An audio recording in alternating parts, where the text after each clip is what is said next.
you grow up to such a culture that our feelings are skewed towards certain accents. And so if you're from a country where you feel, or a state or anywhere, even in the United States, you may feel like your accent isn't well received. How does someone deal with that kind of pressure? I just believe accents are rarely a problem. It's really the articulation and the pronunciation that lets people down. Because Interesting. I just feel that accents are beautiful. I've got students from all over the world, Jay, and I agree. I love listening to the accent because it tells a story. It tells me who you are. Where it lets you down is like when I first came to the US, I didn't realize I had so much Australian slang. And Australians use, like, we shorten all of our words. It's like, yeah, mate, I want to, yeah, maybe I won't, yeah, all right. Like, it's just, I didn't realize I was doing so much of that. And people go, oh, Australian accent is awesome.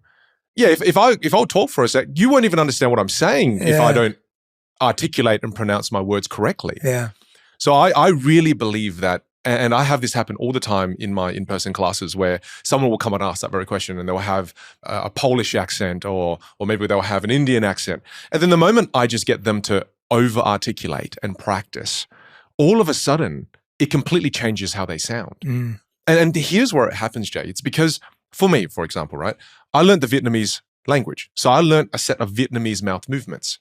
My big mistake was when I learned English, I used the same set of mouth movements in the Vietnamese language to go speak the English language. Fascinating. Right? So then all of a sudden now when I speak English, my accent wasn't the problem. The problem was I wasn't articulating correctly.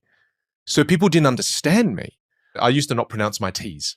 British people are good with this, but Australians and even Asians, I didn't do it. So I'd say things like, I can't. I wouldn't pronounce, I can't. I wouldn't pronounce that. And then my T's, I would say free. Oh, can I have 3 of those? Instead of 3 of those. Yeah. And then what people were associating with low levels of intelligence was not so much my accent, but it was just because I didn't articulate my words well. And this can happen in any culture.